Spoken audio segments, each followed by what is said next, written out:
اللهم من احييته منا فاحيه على الاسلام ومن توفيته منا فتوفه على الايمان آمین آمین۔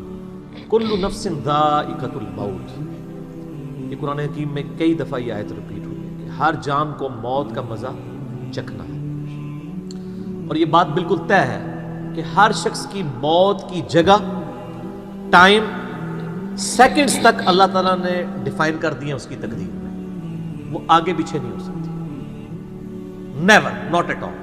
اور یہ جو بخاری مسلم میں آیا نا کہ جو شخص چاہتا ہے کہ اس کی عمر دراز کر دی جائے، اس کے رزق میں فراوانی ہو، وہ اپنے رشتہ داروں کے ساتھ حسن سلوک کرے، تو یہ بھی تقدیر میں لکھا ہوا ہوگا کہ اس کی عمر ہے 60 سال، لیکن یہ اپنے رشتہ داروں کے ساتھ حسن سلوک کرے گا، اللہ تعالیٰ اس کی عمر 70 سال کر دے گا، وہ بھی لکھا ہوگا، وہ 70 ہی ڈیفائن ہوئی ہے، وہ 60 کا 70 بننے کے بعد جو 70 ہے وہ اللہ تعالیٰ نے لکھا ہوا ہے، ٹھیک ہو گیا جی۔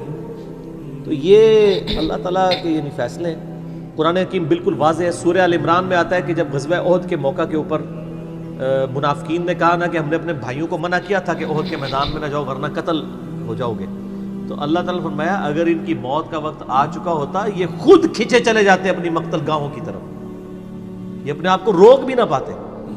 پھر سورہ نساء میں آیا کہ تم اپنے آپ کو مضبوط قلعوں میں بھی بند کر لو نا، موت تمہیں وہاں پہ بھی آ کے جائے گی، وہ موت کو آپ ٹال نہیں سکتے، ایک لمحہ نہ آگے ہوگی نہ پیچھے۔ سورہ لقمان کے بالکل اینڈ میں آتا ہے نا کہ 5 علوم اللہ تعالیٰ کے ساتھ خاص ہیں، ان میں ایک ہے کہ کوئی جان نہیں جانتی کہ اس کو کس زمین میں موت آئے گی، ہاں اللہ تعالیٰ وحی کے ذریعے بتا دے، جیسے مسلم شریف میں حدیث ہے نبی صلی اللہ علیہ وآلہ وسلم نے غزوہ بدر سے ایک دن پہلے زمین پہ لکیریں کھینچ دی تھی بدر کے میدان میں، یہاں کل ابو جہل کی لاش ہوگی، یہاں عتبہ کی ہوگی، یہاں امیہ ابن خلف کی ہوگی۔ سر اب آپ عمر سیریز دیکھیں نا، وہاں آپ کو لاشیں پڑی بھی نظر بھی آئیں، ٹھیک ہو گیا جی۔ تو یہ آپ صلی اللہ علیہ وآلہ وسلم نے پہلے ڈیفائن کر دی تھی ساری چیزیں، تو یہ اللہ تعالیٰ نے آپ کو وحی کے ذریعے بتایا تھا، اللہ تعالیٰ بتا سکتا ہے اپنے پیغمبر کو، تو واقعی موت کا وقت مقرر ہے، وہ ٹل نہیں سکتا۔ لیکن اس پہ یہ بھی سوال ہوتا ہے کہ اگر کوئی شخص کسی کو قتل کر دے تو پھر اس کا کیا قصور ہے؟ وہ اللہ تعالیٰ کا ایک قانون ہے، اس نے مرنا تو تھا، اس میں کوئی شک نہیں ہے، لیکن دنیا میں اللہ تعالیٰ نے رولز اور ریگولیشن کے ساتھ دنیا کو جوڑا ہوا ہے۔ سورۃ البقرہ میں آیا کہ قصاص میں انسانیت کی زندگی ہے، سورۃ المائدہ میں آیا جس نے ایک جان کو ناحق قتل کیا اس نے پوری انسانیت کو قتل کیا، اور جس نے ایک شخص کی جان بچائی پوری انسانیت کی جان بچائی۔ لہٰذا یہ جو کوئی کسی کو قتل کرے گا تو قرآن میں ہے قصاص کے اندر انسانیت کی زندگی ہے۔ انسانیت 2 چیزوں میں چل رہی ہے، احترام جان اور احترام مال۔ اگر یہ 2 چیزیں نکل جائیں تو معاشرہ نہیں چل سکتا۔ گوروں کا معاشرہ ہم سے بہتر کیوں ہے؟ بغیر ریلیجن کے بھی احترام جان احترام مال ہے، جسٹس ہے، انصاف ہے، عدالتیں آزاد ہے، جہاں پہ احترام جان بھی احترام مال بھی ہے۔ سالوں تک وہ ثبوت ڈھونڈتے رہتے ہیں، اس کے بعد بندے کو پکڑتے ہیں، یا بندے پکڑ کے غائب ہو کے مرا جاتے ہیں، ان کے رشتہ دار عدالتوں کے چکر کاٹتے رہتے ہیں کہ جی ہمارا بچہ اٹھایا گیا، نہ عدالتوں کو پتہ ہوتا ہے نہ اور کسی کو پتہ ہوتا ہے۔ تو یہ چیزیں تو پھر ظاہر ہے کہ ایک ریونج کریٹ کریں گی نا۔ ہم اس لیے کہتے ہیں عدالتوں کو آزاد ہونا چاہیے، عدالت سے اوپر کوئی نہیں ہونا چاہیے، عدالتیں آزاد ہوں گی باقی سارا سسٹم بہتر ہو جائے، ٹھیک ہو گیا۔ تو یہ یعنی اللہ تعالیٰ نے وقت مقرر کر دی ہے، وہ آگے پیچھے نہیں ہوگا، اور آپ دیکھتے ہیں کتنے لوگ موت کے منہ سے واپس آ جاتے ہیں۔ حضرت خالد بن ولید رضی اللہ تعالیٰ 100 سے زیادہ مار کے لڑے انہوں نے، اور جب موت کا وقت قریب آیا وہ کہتے ہیں میرے جسم کا کوئی ایک حصہ بھی ایسا نہیں جہاں پہ کسی نیزے یا تلوار کا نشان موجود نہ ہو۔ یہ عمر سیریز میں انہوں نے ان کی موت کا وقت فلمایا ہے، ابو دردہ ان کے پاس بیٹھے ہوئے ہیں، اور وہ کہتے ہیں دیکھ لو اگر موت میدان جنگ میں آنی ہوتی نا ابو دردہ تو میرے جسم کا ایک حصہ بھی ایسا نہیں جہاں پہ کوئی زخم نہ ہو، اور میں ایک بوڑھے اونٹ کی طرح بستر مرگ پہ مر رہا ہوں۔ میدان جنگ میں نہیں شہادت ملی، شہادت اتنی آسانی سے نہیں مل جاتی انسان کو، وہ اللہ تعالیٰ جس کے لیے ڈیفائن کرے گا۔ باقی یہ کہ اللہ تعالیٰ نے ان کو ایک فضیلت دی کہ وہ اللہ کی تلوار تھے، ظاہر تلوار تو ٹوٹ نہیں سکتی تھی، تو جو لوگ اللہ کے لیے زندگی گزارے وہ عام حالت میں بھی مرے، اللہ تعالیٰ ان کو شہادت کو عطا فرما دیتا ہے۔ میدان جنگ میں جانے سے موت نہیں آتی، کتنے لوگ موت کے منہ سے واپس آتے ہیں، اور سر ایئر کریش میں لوگ بچ گئے ہوئے ہیں، اور تو اور چھوڑ دیں جہاں پہ کوئی انسان امیجن نہیں کر سکتا، کئی بم پھٹتے ہیں، بندے مر جاتے ہیں، کسی عورت نے بچہ اٹھایا ہوا ہے، بچہ سیدھا سلامت مل جاتا ہے وہاں سے، یہ اللہ کے فیصلے ہیں کس کے لیے کیا زندگی رکھی ہے. وہ اسی لیے کہا جاتا ہے نا کہ مارنے والے سے جو بچانے والا جو ہے نا وہ بڑا ہے. یعنی وہ ویسے تو مارنے والا بھی اللہ ہی ہوتا ہے، لیکن وہ اس حوالے سے کہا جاتا ہے کہ دنیا میں اگر کوئی سمجھتا ہے نا کسی شخص کو مار سکتا ہے تو، اور اگر اللہ نے اس کی موت نہیں لکھی ہوئی تو نہیں ہے. موت انسان کی زندگی کی حفاظت کرتی ہے سر. میری سب سے بڑی محافظ میری موت ہے. اگر میری موت لکھی ہوئی ہے نا 2050 کے اندر، پوری دنیا مل کے بھی مجھے 2049 میں بھی نہیں مار سکتی. آج 2018 میں تو تصور بھی نہیں. اور اگر میری زندگی لکھی ہوئی ہے 2018 میں ختم ہونی، چاہے وہ ایئر کریش کے اندر ہو، چاہے وہ ہارٹ فیٹ کے ذریعے ہو، چاہے وہ گردوں کے فیلئر کے ذریعے ہو، چاہے برین ہیمریج کے ذریعے ہو، کسی بھی ذریعے سے ہو، تو کوئی اسے بڑھا نہیں سکتا. دیکھ لینا آپ پچھلے دنوں کتنا بڑا ایک واقعہ ہوا ہے. یعنی ہمارے پاکستان میں 3 ٹائمز جو پرائم منسٹر رہے ہیں نواز شریف صاحب، ان کی بیوی 1 سال سے زیادہ وینٹیلیٹر کے اوپر رہی ہے. ان کے پاس پیسے کی کوئی کمی تھی؟ علاج کرانے کا کوئی ایشو تھا؟ سب کچھ کروایا، بچا سکے؟ نہیں. غریب آدمی تو کہتا ہے پیسے ہوتے تھے شاید بچ ہی جاتا. سر جن کے پاس پیسے ہیں وہ بچا کے بتاتے ہیں. موت کا وقت لکھا ہوا ہے سر، کوئی نہیں ٹال سکتا. صرف پیغمبر کے بارے میں بخاری مسلم میں آتا ہے، عائشہ کہتی ہیں کہ نبی صلی اللہ علیہ وآلہ وسلم فرمایا تھا کہ اللہ تعالیٰ انسان جو پیغمبر ہوتا ہے نا اس کے اوپر یہ آپشن رکھتا ہے کہ وہ چاہے تو ہمیشہ کے لیے زندہ رہے، چاہے اسے موت آ جائے. پیغمبر کے علاوہ کسی اور کے لیے یہ فضیلت نہیں ہے. اور کہتی ہیں کہ بخاری مسلم دونوں میں نے وفات النبی پہ مسئلہ 163 بھی ریکارڈ کروایا، اس میں نے بتایا تھا کہ عائشہ کہتی ہیں نبی صلی اللہ علیہ وآلہ وسلم اپنے موت کے وقت بار بار اوپر سر مبارک یعنی اٹھاتے تھے اور کہتے تھے اللہم الرفیق الاعلیٰ. تو کہتی ہیں میں نے جان لیا کہ حضور اپنی صحت مند زمانے میں کہا کرتے تھے کہ موت کے وقت نبی کے اوپر پیش کیا جاتا ہے، چاہے تو وہ دنیا میں رہے چاہے اسے موت آ جائے.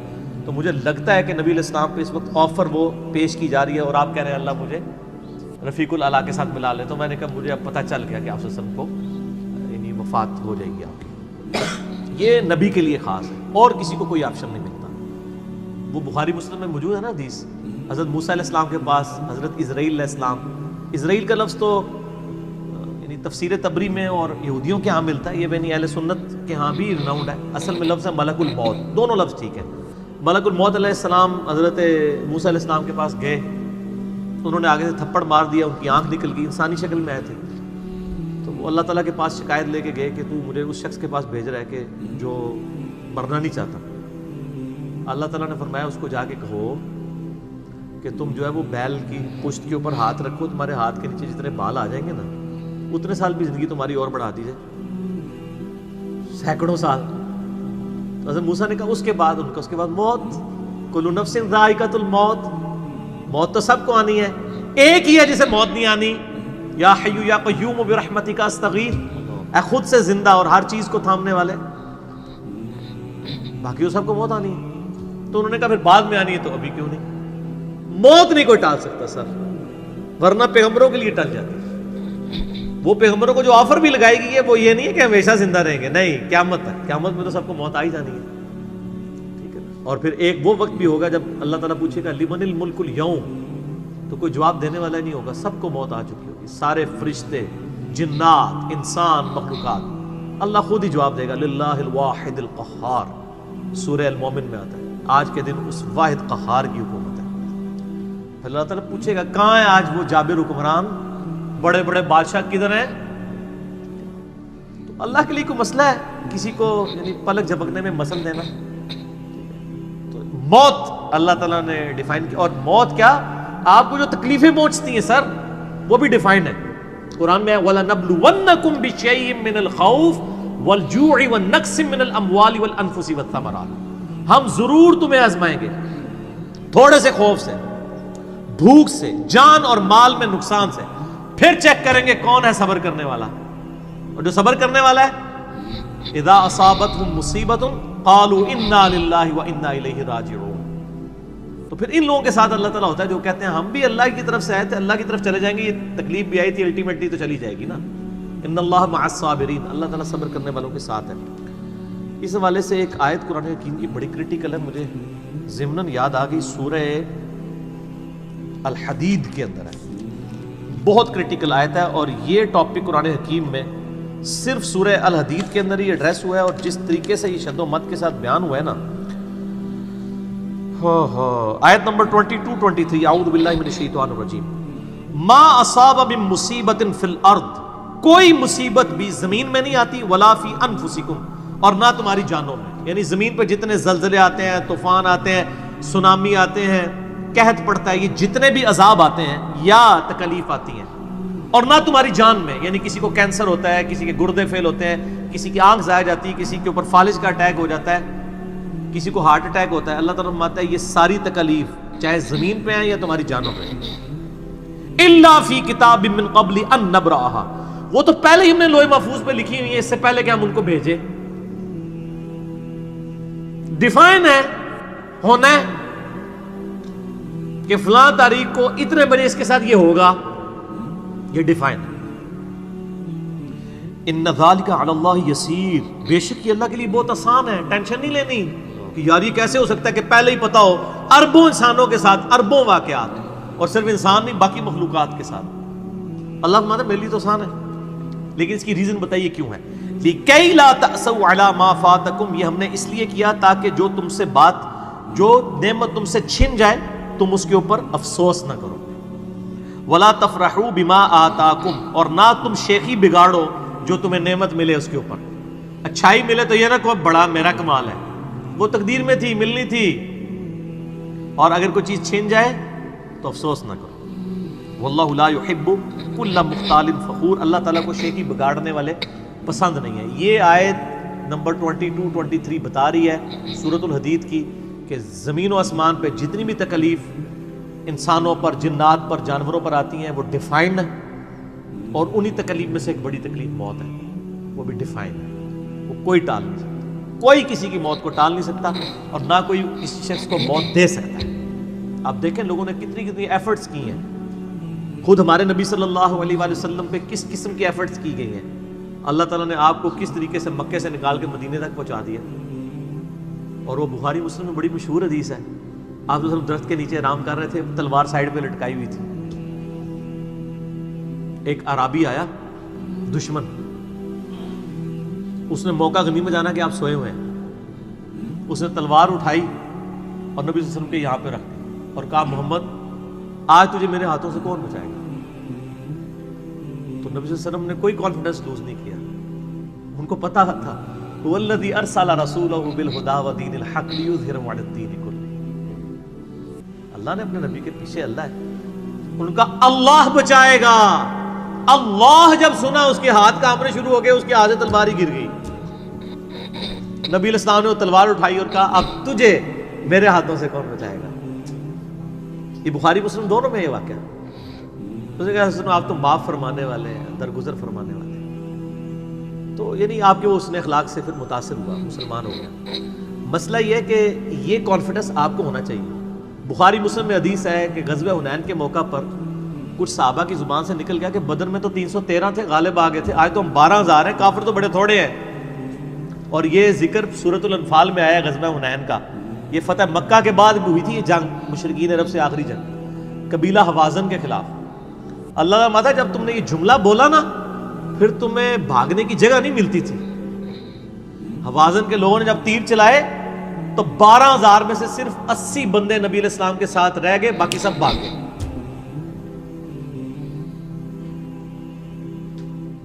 اور صحابہ کہتے ہیں، بخاری مسلم کے الفاظ ہیں، میں نے حضور کی معجزات والا جو لیکچر دیا مسئلہ 131A-B-C-D اس میں بتایا کہ نبی علیہ السلام اکیلے آگے جا رہے ہیں، انا النبی لا کذب انا ابن عبد المطلب، میں نبی ہوں اس میں کوئی شک نہیں ہے، اور میں عبد المطلب کا بیٹا ہوں۔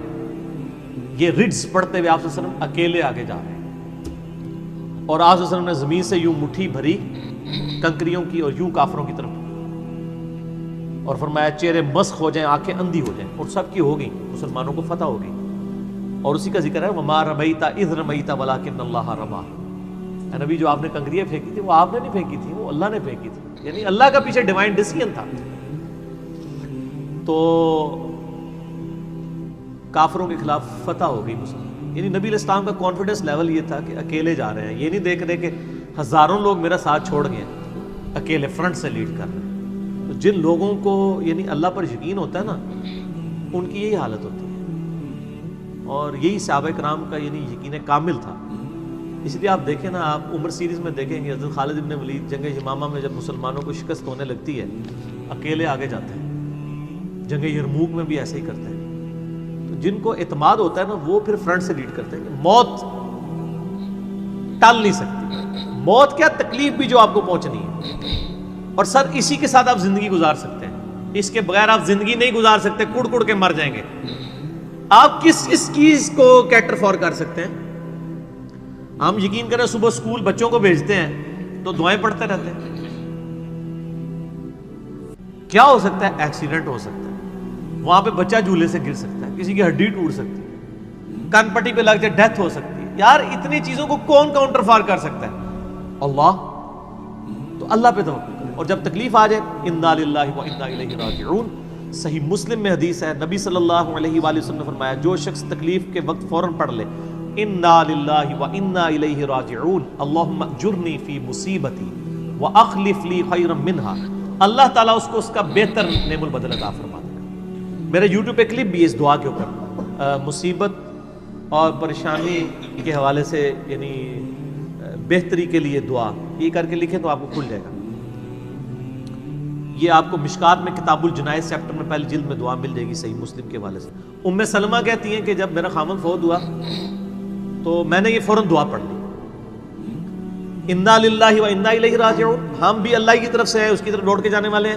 اللہم اجرنی فی مصیبتی، اے اللہ مجھے اس مصیبت میں بہتر اجر عطا فرما، واخلف لی خیرا منہا، اور مجھے اس سے بہتر بدلہ عطا فرما دے. کہتی میں دل میں سوچ رہی تھی کہ اس سے بہتر مجھے خامن کیسے مل سکتا ہے؟ ابو سلمہ سے بہتر تو انسان حضور کے صحابہ میں بھی کوئی نہیں ہے. عدت گزاری تو نبی علیہ السلام نے رشتے کا پیغام بھیج دیا، ام المومنین بن گئی. اور ہماری یہ وہ ماں ہے جو سب سے آخر میں فوت ہوئی ہیں، واقعہ کربلا کے بھی بعد فوت ہوئی ہیں. ام سلمہ، واقعہ کربلا ان کی زندگی میں ہوا ہے، ام سلمہ رضی اللہ تعالی عنہا. تو یہ دعا یاد کریں، انا للہ و انا الیہ راجعون. اتنا حصہ تو قرآن میں ہے، باقی صحیح مسلم میں اللہم اجرنی، اللہم اجرنی، یہ جھٹکے سے پڑھنا ہے. اللہم اجرنی فی مصیبتی واخلف لی خیرا منہا. تو باقی ہم تو دعائیں کر سکتے ہیں، باقی صبح شام کے اذکار ہیں، اللہ کی طرف رجوع لائیں، وہ اتنی چیزوں کی حفاظت کرنے والا ہے. باقی سب سے بڑی تو حفاظت یہ ہے جو سورہ غافر میں، سورہ المومن میں آیا کہ اصل میں کامیاب وہ ہوا جو دوزخ کی آگ سے بچا لیا گیا. سر دنیا میں آپ کو کوئی کتنا عذاب دے لے گا، الٹیمیٹلی تو موت آ کے آپ کو آزاد کر دے گی. جب فرعون کے دربار میں وہ جو جادوگروں نے کلمہ پڑھ لیا تھا تو اس نے کہا تم نے میری اجازت کے بغیر پڑھ لیا، میں تمہیں تمہارے مخالف سمت کے ہاتھ پاؤں کٹوا کے تمہیں سولی پہ چڑھا دوں گا. تو انہوں نے کیا کہا تھا؟ انہوں نے کہا تو جو کچھ دے گا دنیا کی زندگی میں عذاب دے سکتا ہے نا، کوئی شخص کسی کے مرنے کے بعد تو اسے عذاب نہیں دے سکتا نا. وہ لاش تو بس لاش ہی پڑی ہے نا، اصل چیز تو روح تھی نا. تو تیرا اختیار تو دنیا کی زندگی تک ہے. تو یہ کانفیڈنس لیول ہونا چاہیے کہ کوئی کسی شخص کو کتنی تکلیف دے لے گا، موت تو پھر بہرحال تکلیف سے آزادی کا ذریعہ بن جائے گی. اگر پھر اللہ کی مرضی کی زندگی گزاری ہے تو آزادی کا ذریعہ ہے، ورنہ اب تو کہتے ہیں کہ مر جائیں گے، مر کے بھی نہ چین پائے تو کدھر جائیں گے. تو سر یہ لوگ تو کہہ دیتے ہیں نا مر گئی تو جان چھٹی، نہ، مرنے تو بعد جان پھڑی گئی. چھٹی اس کی جس نے دنیا اللہ کی مرضی کی گزاری، جس نے دنیا اپنی مرضی کی گزاری تو اس کی جان تو پھر مرنے کے بعد اور پھنس گئی. ٹھیک ہو گیا جی. تو موت کا وقت مقرر ہے، کوئی نہیں ٹال سکتا.